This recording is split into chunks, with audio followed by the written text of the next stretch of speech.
Hey, I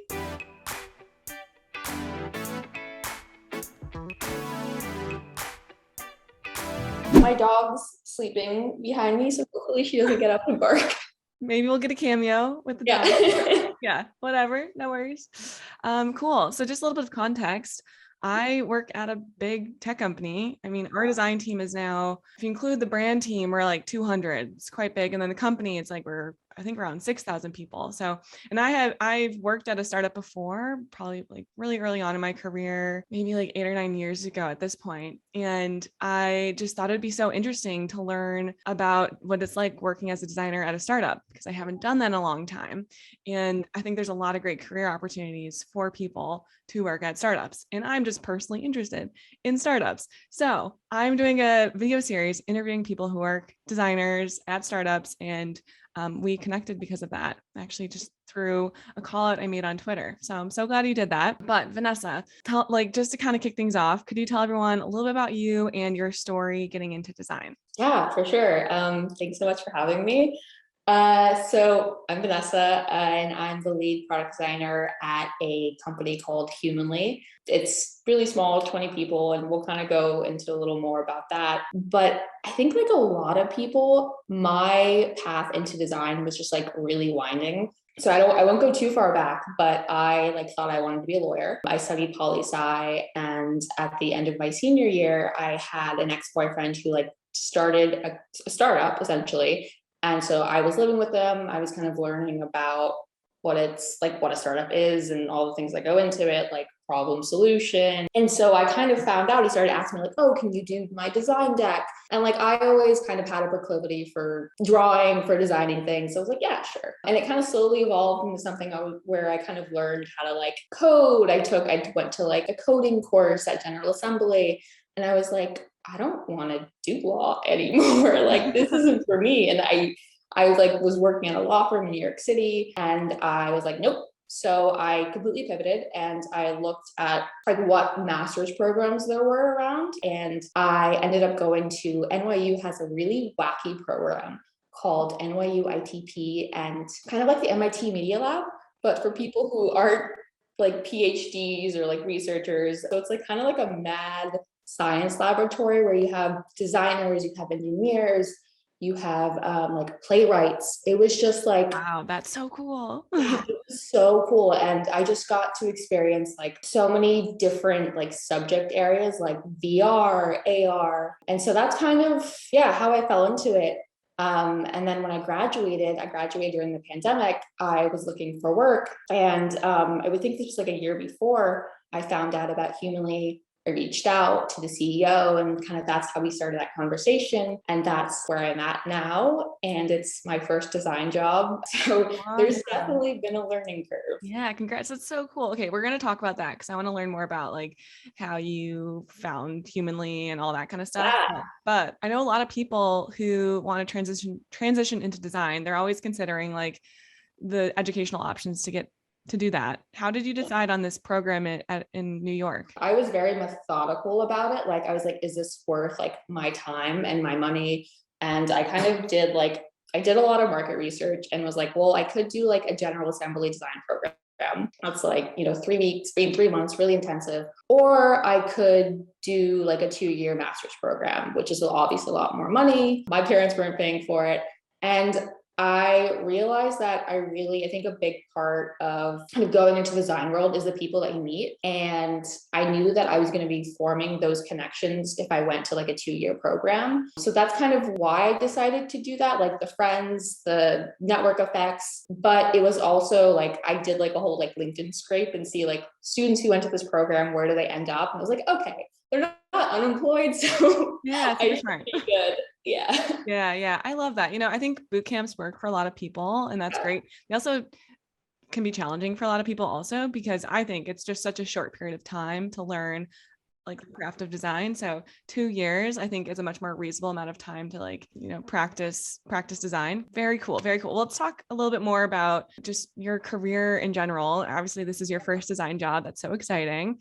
And I guess I'm just curious to learn why you chose startups in your design career right now. So I think definitely like a major influence was my ex-boyfriend and kind of how I kind of like got introduced to the startup or to the design world. That's great. And That was like his purpose in your life, is helping. right. Oh, right. Like he's an ex Yeah. now, but at least Yeah. he provided that value. So I think that was kind of like the main driving force. But I think another part of it is like I talked to a ton of people at my program, professors, and I was kind of like, what's your experience working at like Facebook, Microsoft? And I'm like, well, like there's definitely a lot to learn. Like it kind of depends what you want. Like, do you want to work with a senior product designer who's able to mentor you, which is awesome, but you'll also be working on things that I don't want to say aren't as impactful, but there's definitely like smaller little things. You won't have as much, not accountability, but like throughput, I guess. So that was kind of one of the things I was thinking about. I was like, okay, I think a startup's best for me because I really want to ship products. I really kind of want to experience that entire design process. And I knew that at a startup, I'd be able to do that. Yeah, definitely. Yeah. I mean, if you work at a big company like Facebook, I mean, they've got a massive design team, but it's true. You'll like have a lot of really interesting, especially design peers that you can learn from. And there's a lot of good experience there, but the area you'll be working on might be very like small. The ownership, it's going to be different. And so it's not that one is better than the other. I think, at least, I think it's just more, yeah, it's like, what are you interested in and where are you at in your career? And you brought this up a little bit, I think either an email or just earlier in our conversation, you were saying you're traveling right now. You're you're in Austin, you're at a conference, you were just on a panel with your CEO. That's so cool. That's like definitely not something that a new designer joining Facebook is going to do. They're not going to be on a panel with Mark Zuckerberg. Very unlikely. I mean, maybe they could be, but probably not. So that's really cool. That's really cool. Okay, let's talk about Humanly though. So we can talk a little bit more about like just like what design is like there. You described what the company is. You're working on this product called Voice. I don't know, just get a little bit more into the detail about that. Kind of high level. So Humanly sits in kind of the HR talent acquisition space. And we kind of have two products and I work on our second one, but our first is kind of our flagship product, which kind of the value prop is that it saves recruiting teams time by automating a lot of the screening and scheduling for job candidates. So it's kind of like sits at that top of funnel where we get to automate a lot of that repetitive work and recruiters get to spend more time actually talking to candidates, the right type of candidates. So that's kind of one part. And the second part is a product that's like very new called Humanly Voice. And that's kind of where I spend most of my time. And that's an interview intelligence platform for hiring teams, for organizations. And the idea is that a lot of people think they may be good at interviewing and think that, they're treating candidates the same, but in reality, they're not. There's a lot of unconscious biases that are under the hood. Something that we've seen a lot is small talk. And, you and I, we may get along and we'll spend 10 minutes talking about, I don't know, my dog. Versus, another candidate, maybe there's just not that connection. And so they'll spend maybe only a minute and that absolutely has an effect on the outcome. So interesting. Okay. And you said you're mainly focusing your time on this new product, but you're the sole product designer for this company. So how do you manage your time? How, just talk a little bit more about the day-to-day, maybe the week by week. How do you do that? It's tough. I use I do a lot of time with Voice. Obviously, it's probably like 60% of the time. The rest is kind of scattered, working on sales, marketing collateral, working on our conversational chat product, doing a lot of it's almost like I'm the CEO of Voice because it's kind of just me. So it's doing a lot of that problem solution work. It's going out doing the market research, talking to pilot customers. I do a lot, and definitely how I manage my time is something that I'm struggling with now. There's a really good essay by Paul Graham. He's a co-founder of YC. He has an essay about kind of a maker schedule and a manager schedule. And I kind of find that I'm in this world where I do both. So as a maker, I'm a designer. So I think about my schedule in blocks. So I think, okay, well, I have to finish this wireframe. I need 5 hours for this. Versus a manager will be well, what does the next hour look like? Oh, I have this free, I can do this meeting the next hour. So I tend to kind of break up my week in okay, 2 days I'm going to be a maker and the other 3 days I'm going to be this manager because I have this PM role also for voice. So that's kind of how I think about it. It's a work in progress. Yeah, that's kind of how I think about it. I like that a lot. I feel like I do that too, but I didn't have the same words to describe it. Yeah. And I think that's so great. I need to read this essay. Maybe you could follow up and send I it. will send it to you. It is Yeah. awesome. Okay, great. Love that. That's a good follow up. Maybe I'll link it in the description below also. Yeah. But yeah, like similar, like where I work, and I probably juggle less hats than you do, although I do juggle many things just because I work at a larger company. But yeah, I like for sure need that deep focus time when I'm working on the design work itself. And it's great because the way we've organized our company's organized, we have certain days that are sort of like the culturally accepted as those days that like you're not supposed to schedule meetings, or at least if you are, you ask. So I definitely resonate with that. But that's really interesting and cool, and especially being at a startup, you describe yourself both having this design role and this PM role, and I definitely I don't have that similar responsibility. I work with a lot of PMs, so I guess I'm just curious to learn a little bit more about that. We actually just hired a product manager. She was at Twitter before. She started like a month and a half ago, I want to say. So fairly new, but it's me and her on our product team essentially. And she's kind of been focusing more on our like chatbot product. But she's also been kind of guiding me on like how to think about our voice product. Cause obviously I don't have that PM background. There's a lot of things I don't know. So I'm definitely pulling her in for help. So that's kind of how that works. Again, I'm really learning things on the fly and just asking my CEO. He has a background as a product manager at Microsoft. So I'm like, help me. How do I think about this? And then as far as like the rest of our team, so we're 20, very small. When I started, I think I was like, I don't even know this. I should know this. I think I was like the 8th employee or the 9th. Then we have product, we have CS. We have, I think, 3 people on CS. And then we have engineering team and then, oh my God, what am I missing? Sales. Yeah. Nice. Okay. And do you think, are there any plans, or what does it look like to grow the design team? Like, what would that look like? Yeah, that's a great question. So I think for this year, we're probably not going to hire anymore, but it's definitely something that I've been thinking about actively, like because obviously like my time is very limited and I would like love to spend more time on actually designing stuff because I don't get to do that enough. And I definitely will need help. I do want to hire somebody else, and I don't know if that's going to be someone who's junior or maybe more senior. Maybe more senior would be helpful. But I think that kind of where our biggest like growing pains are when it comes to design is like the brand marketing, we need a lot of help with that. And that's like, I don't have a graphic design background. I do what I can, but I think probably that would be maybe like our next hire, someone who's more well-versed than I am when it comes to that. But I think that's also like another thing why I joined a startup. It's getting that responsibility to build out a team, which is super cool for someone who's 25 years old. Yeah. You said earlier on that you found Humanly, and that was your entryway into applying and interviewing and all that.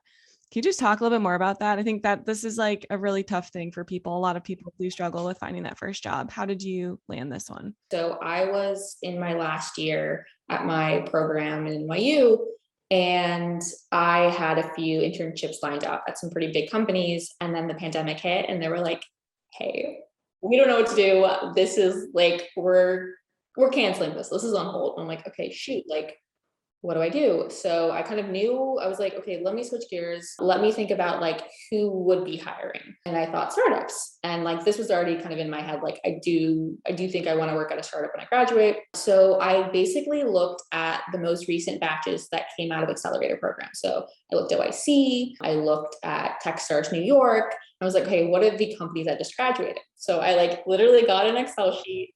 I put all of like the company info to see if I was interested, like their mission, the CEO's email, and I emailed 60 companies. I heard back from maybe like 8, and I kind of in the email was like, hey, I'm Vanessa, I'm a student. These are things that like I like about your company. These are things that I think you can maybe do better at. Like, let's connect. And that worked pretty well for me. I mean, it's scrappy, and I think that maybe a lot of people might be scared to reach out, but like don't, like especially startup founders, like they want to help you. They're open to that. So I had a few interviews and ultimately like I had the best connection with Cream. That's great. No, I love that. And I think especially with startups, like there's so many.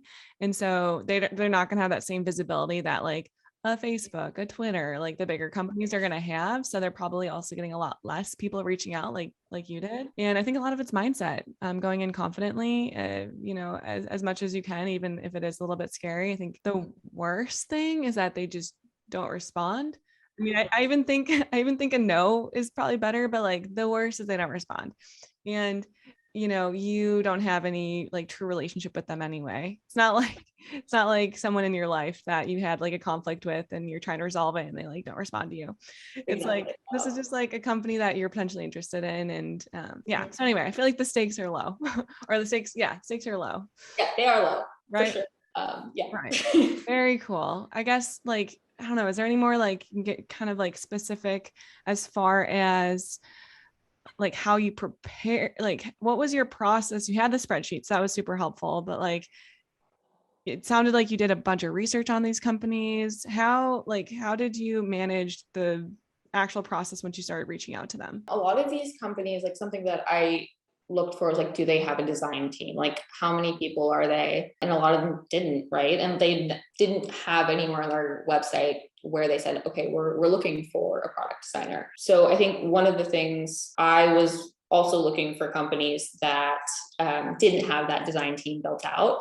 So I was like, okay, yeah, they might need it. Or like now's probably a good time. So after some of them responded, in that initial email, I sent my portfolio, which is something I started building out when I started school. And kind of that most of the first calls, I didn't even like go over my portfolio. They were like, okay, who are you? A lot of the questions were around like, what do you think we could do better at? Like, what do you think about our design? Or like, are you aligned with our vision? So a lot of it was just getting to know them, getting to know me. And then that next step would usually be like, okay, I'm going to spend 45 minutes kind of walking you through 2 case studies. And again, like this was all school projects, but yeah, it was like a more, I guess like a traditional experience of applying to like a larger company. And then usually that like third or fourth call would be where I meet the team. And something that I found was really important is like, okay, if I'm joining a really small company, I want to be asking those hard questions like, are you losing money? Where do you see yourself in 5 years? How do you think about diversity and inclusion?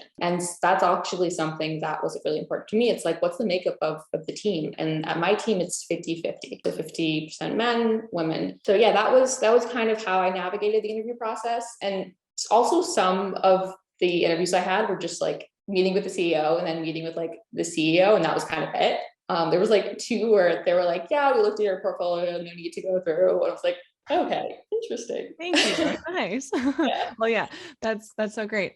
Oh, the questions are so important, like creating that really good list of specific questions, coming into the interview with that.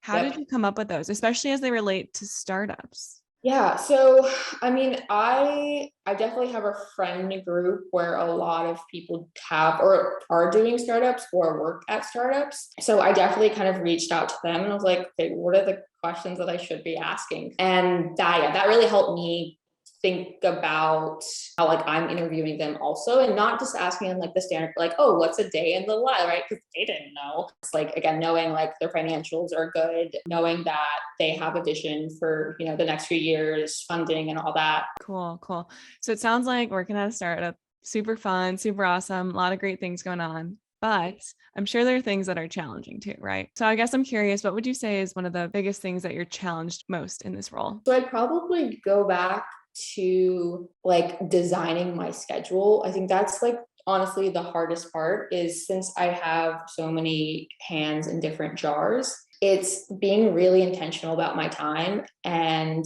being like, you know what, I need 4 or 5 hours. Like, do not schedule a meeting with me. Like, I can't right now. And that's been hard because I mean, things move really fast in a startup, and some people are like, okay, well, there's this fire happening over here. We need you. I'm like, okay, but do you really need me? So again, it's like time management, figuring out like what works best for me, my schedule, and thinking about like, if I need, to finish a design flow, I need to spend all day on this. And this is what I'm going to work on, opposed to like constantly context switching from like my PM hat, my designer hat to like my researcher hat. Hopefully I'll find a good balance. But it's definitely like time management and learning to say no and being okay with that. Like, I don't have the time. I can't do it. Yeah, I can't speak for other disciplines. I've only ever been a designer, but I for sure need that deep focus time. You live in Houston. I know you're traveling right now. You're in Austin for that conference. Where's the rest of the company? Is it remote? Is it in person? Like, what is going on there? So we're totally remote first. So we're co-headquartered in Sacramento and then in Seattle. So most of the team is kind of split between those two states. And then you have me alone in Texas. You have like maybe I think someone in New York and then in Colorado. And we actually have like 2 people in Vietnam, which is some of our engineering team. But yeah, totally remote first. How is that going? Like, what do you enjoy that? Yeah. So to be honest, like I think at the beginning, I was like, oh no, like this is gonna suck. I just was like, okay, well, as a designer, like I really want to do, like sprints in person. I want to be collaborative in person. And I thought that like I wouldn't be able to do that. But I think actually it's been really nice to be remote because I'm able to have these meetings with like the CS team or sales that maybe would have been harder to have in person. But like we're just able to hop on a Zoom call and do a session where we just brainstorm. And so that's actually been really nice. And doing like remote user interviews has also been really nice. So I think ideally I'd like a hybrid type of model, but I expected it to be more challenging than it ended up being. Yeah, awesome. That's great to hear. It's just to round out the last question here I have, which I really like asking people, is because a lot of why I do this too is like I want to help people get jobs, and I think designing at a startup is a great opportunity for a lot of people. What would your like advice, or like what would be like a core piece of insight that you could bring to someone if they're trying to find their first job and they're interested at startups? I would say, and this is something we talked about, like don't be afraid to reach out directly. Like even if it's like a larger company, like reach out to the CEO or maybe even just like another product designer and be like, hey, you want to chat? Like, do you just want a coffee? So I think that's not being afraid and also kind of putting yourself out there on Twitter. Maybe it's the YouTube channel, but if that's too much, just like having a presence on Twitter and reaching out to people who inspire you and being, wow, this is really cool. Like I would love to talk. This is my 4th interview, and you're the 3rd person of the 4 to have said Twitter is the place to go. Like actually there's 2 guys I interviewed that they got their startup job from a Twitter conversation. So Twitter is clearly like the piece of advice. If you're gonna take one thing from this conversation, it's like, create some connections on Twitter, and the design community is pretty active over there.